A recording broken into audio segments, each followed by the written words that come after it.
Greetings shippers, welcome back, and it's time to take a look at an exciting piece of fan history, that being the emergence of SuperWhoLock. This is one headcanon theater that it's gonna go some places. We're gonna answer so many questions. What is it? Where did it come from? And why did it win Most Toxic Fandom for a few years running? And was that title actually deserved? We're gonna look at absolutely everything, including how a fan concept could rise so quickly, proliferate so widely, and then suddenly vanish just as quickly. This video was the winner of the monthly vote over on Patreon. I've left the link below if you're interested in helping determine content in that fashion. The monthly video is the one video that is definitely guaranteed to happen and not be pushed, and you know how I reorganize my schedule all the time, so that's a good guarantee. This video was actually going to be 2 parts, but then the way I wrote it, I just couldn't break it up. So you know what? It's going to be a long one, so get ready. Last but not least, follow me on social media to see what I'm working on and what is coming up next. And now, get ready, because we're going to talk about the ins and outs of SuperWhoLock. It's time to hunt, travel through time, and solve some mysteries, all at the same time.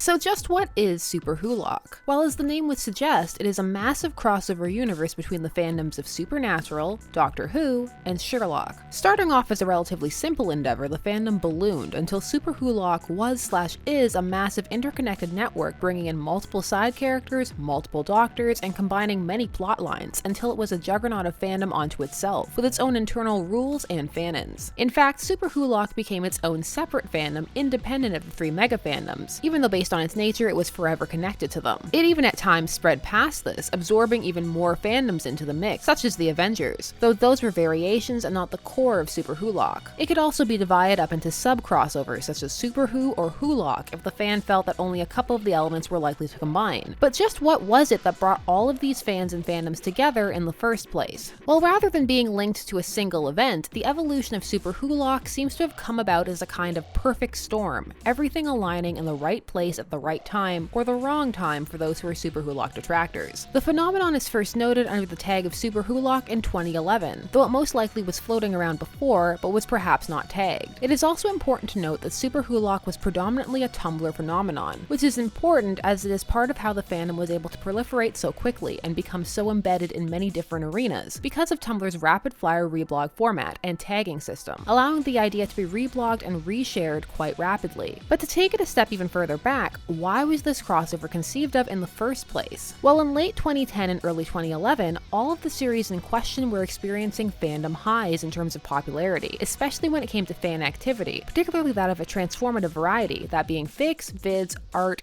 theory, etc. Doctor Who was just saying goodbye to fan favorite new series Doctor 10, played by David Tennant, and saying hello to rising new favorite Doctor 11, played by Matt Smith. Supernatural was finishing season 5 and beginning season 6, the seasons that crystallized Destiel in the minds of many fans, and created the trio of Dean, Sam, and Castiel, and pushed the apocalypse narrative to the forefront, while Sherlock had just finished its first series and was rising in popularity as well as acclaim for its clever modernization and captivating portrayal of the Holmes-Watson dynamic. All 3 of these fandoms had a heavy Tumblr presence, with massive fan communities abounding for a variety of different fandom activities that at the time and still today sometimes clashed, and would come to do so with more intensity once SuperWhoLock arose. As well as having a strong Tumblr fan base, the shows had some crossover in fans, namely people watching and enjoying all 3 shows. Now, while some were content to enjoy all 3 on their own terms, some began to seek out similarities or simply fantasize about a giant crossover universe where they could see all of their favorite characters interact. It is now unclear who made the very first prompt. Indeed, the first appearance under the SuperWhoLock tag on August 10th, 2011 has since been deleted, as is the fan-made trailer that is said to have really catapulted this fan concept to the forefront. However, an example of the tone of an early post from 2012 goes as follows: I want to get in on this Team Free Will / Team TARDIS / Blocker Detectives versus the Universe thing,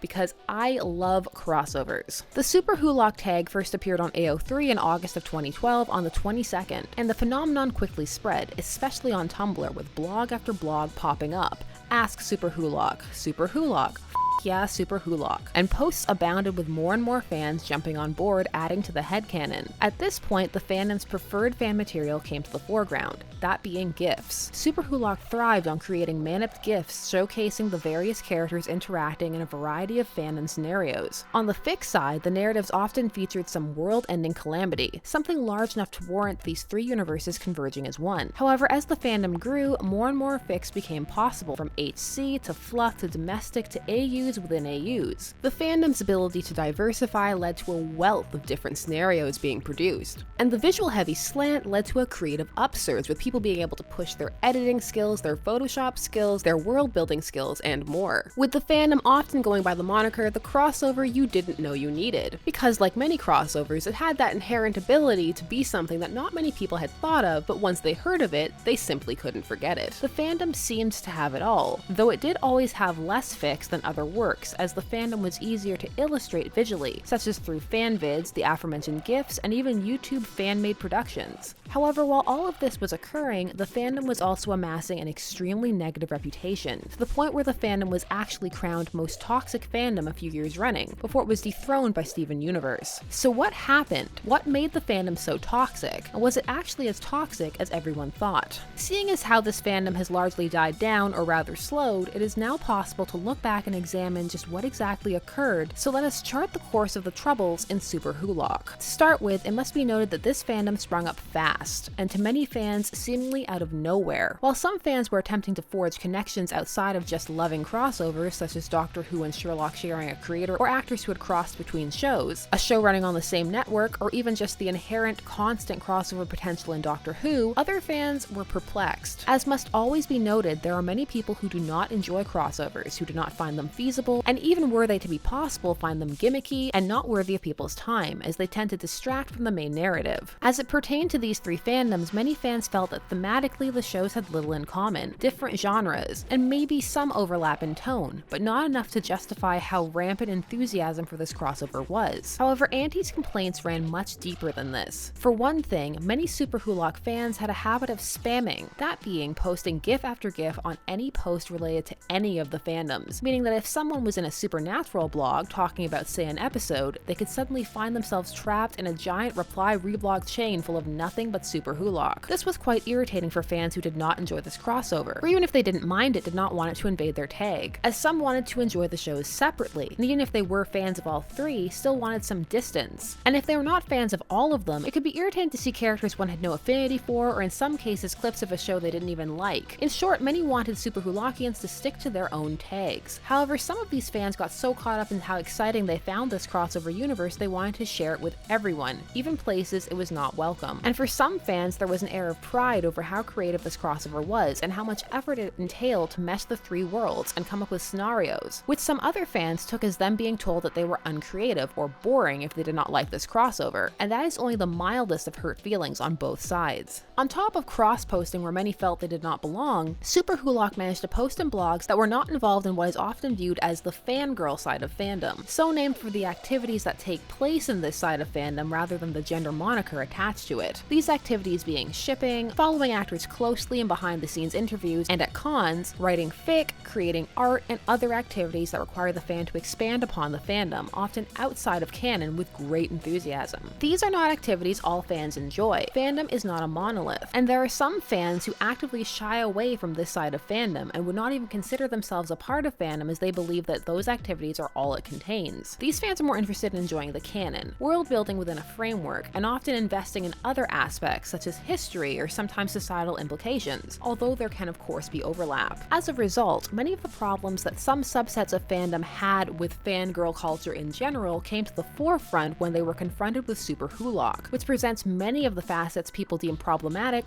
all at once. So let's break it down. 1. Shipping. Within SuperWhoLock, there were certain ships that were dominant and considered to be part of fanon, such as Destiel and Johnlock. This arising because these were already the dominant ships within the original fandoms. This could cause problems and rifts even amongst SuperWhoLockians, as of course people have different ships. So within the fandom and without, many had problems with these ships and how aggressive their shippers could be, even in their singular fandoms. So when they came together in this juggernaut presenting a crossover universe where they were canonically together, some detractors were up in arms, anchored by what they viewed as the fangirl penchant penchant for fetishizing queer culture and ignoring the canon sexuality of characters in favor of acting out their sexual fantasies. While some shippers were tired of being told that their pairings were not as valid as these dominant ships, and that they were in some way reading the text wrong, or homophobic, or missing some other cues, as these shippers countered that they were drawn to the chemistry between the characters and felt there was much subtext to work with. This often came to a boiling point as these fandoms were renowned for having very aggressive shippers, many of whom were frustrated with shows like Sherlock and Supernatural for what they viewed as queerbaiting, teasing fans with charged interactions to attempt to keep the fangirls tuning in even though they had no intention of making these ships canon. For many Sherlock fans, they argued there was no baiting and the show had explicitly stated that they were not together, and they felt these fans were being deliberately obtuse, while on Supernatural aside, some felt that no baiting was taking place or that the show was attempting to engage with fandom and was still learning how to navigate relatively new waters when it came to engaging with this side of fandom, so they deserved some leeway. However, as mentioned, none of this really touched upon the fact that within SuperWhoLock itself, certain characters and ships came to be treated as superior or inferior, so if one had a preference that clashed with the fanon consensus, it could be that one would find themselves targeted within what was already becoming a volatile landscape. Or perhaps one would not even be able to engage or enter this fandom because they had a different opinion. This can be seen since so many fandoms were coming together, the universe faced a variety of detractors from all sides, which made them defensive and hit back even harder, especially as some had already felt maligned in their singular fandoms of origin. For Doctor Who, some more historical-based fans felt that these shippers didn't understand the history of Who, and were frustrated by some fans dismissing earlier Doctors, viewing the early programs as sexist and racist, which these Whovians felt was unfair, and that these fans were only interested in hot Doctors hooking up with their companions. This complaint extended to the SuperWhoLock universe itself, many critics feeling that the only reason this anomalous fandom had arisen was because fans were what they deemed as thirsty for the actors in question, namely that the shows all had attractive male leads, and that all claims to be watching for the plot were ploys to hide the fact that these fans just wanted to see a bunch of hot men in a room together. While some countered that they were watching for the plot, not facetiously, others argued why did it matter if the characters were attractive, as being drawn to the characters because they were attractive did not take away from enjoying the show, and certainly dismissed all the effort it took to create additional material, essentially arguing that one could find the characters attractive and find the idea of the universe appealing, that the two need not be mutually exclusive, and if the fact that the characters were physically appealing had been the catalyst, so what? What was wrong with finding the actors, and hence the characters they played, physically appealing? Which led to yet another complaint leveled against the fandom, that being that they were dismissive of the problematic nature of the actors involved. These fans had been keeping track of many questionable statements made by some of the actors at various cons and in certain interviews. Many of the comments had been deemed homophobic, ableist, or just in general problematic. A lot of these centered around Benedict Cumberbatch, though he is not the only actor to have this label. Cumberbatch in particular in his early days of dealing with fandom was less than eloquent, a minor example being when he insulted his fangirls who had named themselves Cumberbitches, responding to the phenomenon by saying, "I definitely didn't come up with it. That's part of my problem with it. I just went, ladies, this is wonderful. I'm very flattered, but has this not set feminism back a little bit? Empower yourselves. If you're going to get silly about a guy with maybe a little bit more of a sort of, you know, a high regard, self-regarding name." This was met with mixed feelings, some fans apologizing and saying they meant no ill will, with others becoming upset by the fact that he had deemed to comment on something that they did not feel was his place to comment on. This being a perfect example of how fraught fan interaction can be, even if one is not directly communicating with fans themselves. As a result, even if apologies had been issued or discussions around what they were discussing had been different at the time of the statement, these actors had been deemed problematic, and hence were not to be enjoyed, or at the very least had to be acknowledged as problematic, aka the problematic fave.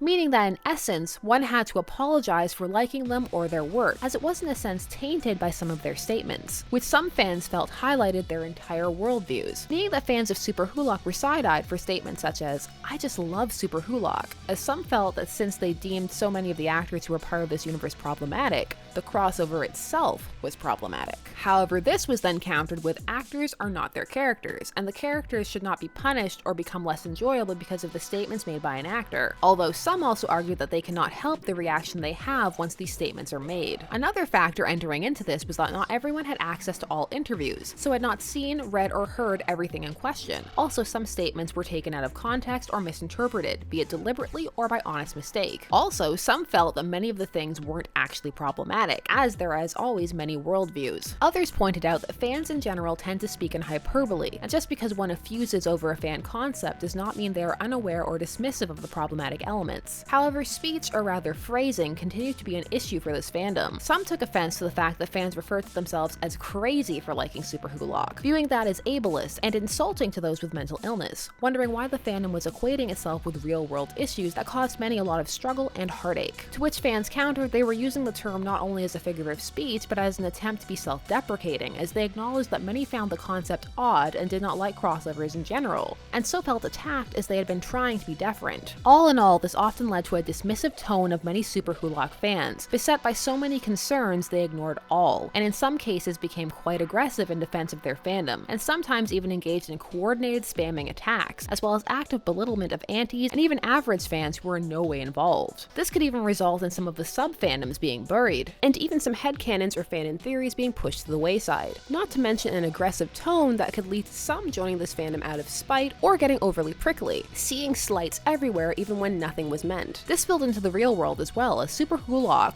WhoLock, SuperWho, and more began to be brought up at cons, to actors and even creators, including to Stephen Moffat, who is already renowned for not handling fans with as much tact as necessary. This played upon the fact that some enjoy when fandom comes up at cons or in interviews, while others do not, preferring to stick to canon content. This again highlighting that there are a variety of types of fans out there, and so it is easy for them to grade against each other without even necessarily intending to, especially as some fans were reluctant to consider the push towards canonicity that other fans were advocating for. It also must be noted that it is still a changing landscape as to what is appropriate when it comes to fan discussions at cons, and in the early days, a lot of things were discussed a lot more flippantly, by both fans and creators alike. All of this aside, some fans simply felt like they were drowning in it, one stating, "I'm close to giving up Tumblr because it's every where I want to just enjoy my one fandom without having those other two smashed onto it." The fandom grew so large that the mainstream took notice, as Tumblr is often used as the barometer for all of fandom, with articles emerging trying to explain just what was SuperWhoLock. Some fans were simply lost in all of this chaos, suffering negative experiences, unable to navigate within SuperWhoLock or the individual or sub-fandoms without running into problems, as the exercise moved from fun fan activity to fraught interaction, with stakes that for many far exceeded the concept's origin or any of the fandoms in question. For example, the fandom was also accused of sexism for the lack of focus on female characters, or racism for the lack of focus on characters of color. In response to all of this, many fans countered they were working with the main protagonist of these shows, who they enjoyed. They were not trying to make any statement, and indeed, if that element was deemed to be problematic, the problem was with the shows themselves, not the fan base. With all of this interplay in place, it is easy to see why this would be deemed the most toxic fandom, at least according to Tumblr, which is renowned for cataloging these things. So it may seem odd for some who were a part of these incidents to know that there were many who were blissfully unaware of SuperWhoLock, or who had no idea how large it had become, at least on Tumblr, that being the key feature to note. On Tumblr, since fandom is not a monolith, not all fan activity occurs on Tumblr. So for fans who do not use this site, engaging on other platforms, the saga of SuperWhoLock was missed entirely, or something observed with confusion. So it was possible to be a fan of any of these fandoms and not encounter SuperWhoLock, or only have it on the periphery. So for some, this seemed to be just a cute small crossover, maybe with not a lot backing it, but certainly nothing harmful. But how does it hold up now, on Tumblr and outside? And did it warrant the title of most toxic fandom? Well, at the time, the sheer volume and intensity of interaction seems to have been what catapulted it up to the #1 spot. Even if other fandoms had their share of toxicity, some even being fandoms that made up SuperWhoLock, they did not appear on the scale or with the ferocity that appeared to be occurring in this fandom, as toxicity is charted not only by how the fandom behaves, but by how its detractors behave. In short, it takes into account the entire environment, or at least it should. Of course, as it is cataloged by people oftentimes who are involved in this very conflict, it is subjective, which is something that is important to note. So for the time it was occurring, it is understandable how it achieved the title. However, with what was to come and how toxic the fandoms that would take the title would prove to be, SuperWhoLock would begin to appear tame by comparison. However, no one involved at that moment could know that. SuperWhoLock does not have that same crossover into mainstream toxicity as these newer fandoms, or even some that had come before it. That being behavior that even those in no way involved can clearly point to as taking away from the enjoyment of the whole and being harmful. But for those who were involved in SuperWhoLock in its heyday, it could get extremely negative and unpleasant. Which is unfortunate, as at its core, it was merely an attempt to create a universe where everybody could enjoy all three of the shows at once. But what is it like now? Well, SuperWhoLock began to cool around 2015, slowing as the fandoms around it waned in popularity and other fandoms began to populate Tumblr, taking some of the attention, and just as quickly as it had appeared, the fandom began to burn out. This burnout directly contradicted fact one of the complaints leveled against the fandom, that it was solely based on the physical appeal of the actors, because aside from one fandom, the actors remained the same. Instead, the shows themselves changed, and in the minds of many fans began to decline in quality, so that peak popularity that all series were enjoying simultaneously suddenly vanished. As Supernatural continued, the Angel arcs began to grate on people, as it became more and more clear the show was riding on the strength of the actor popularity rather than the plot, counting on its fanbase's love of the characters rather than the story, so it began to have a smaller, still passionate, but also very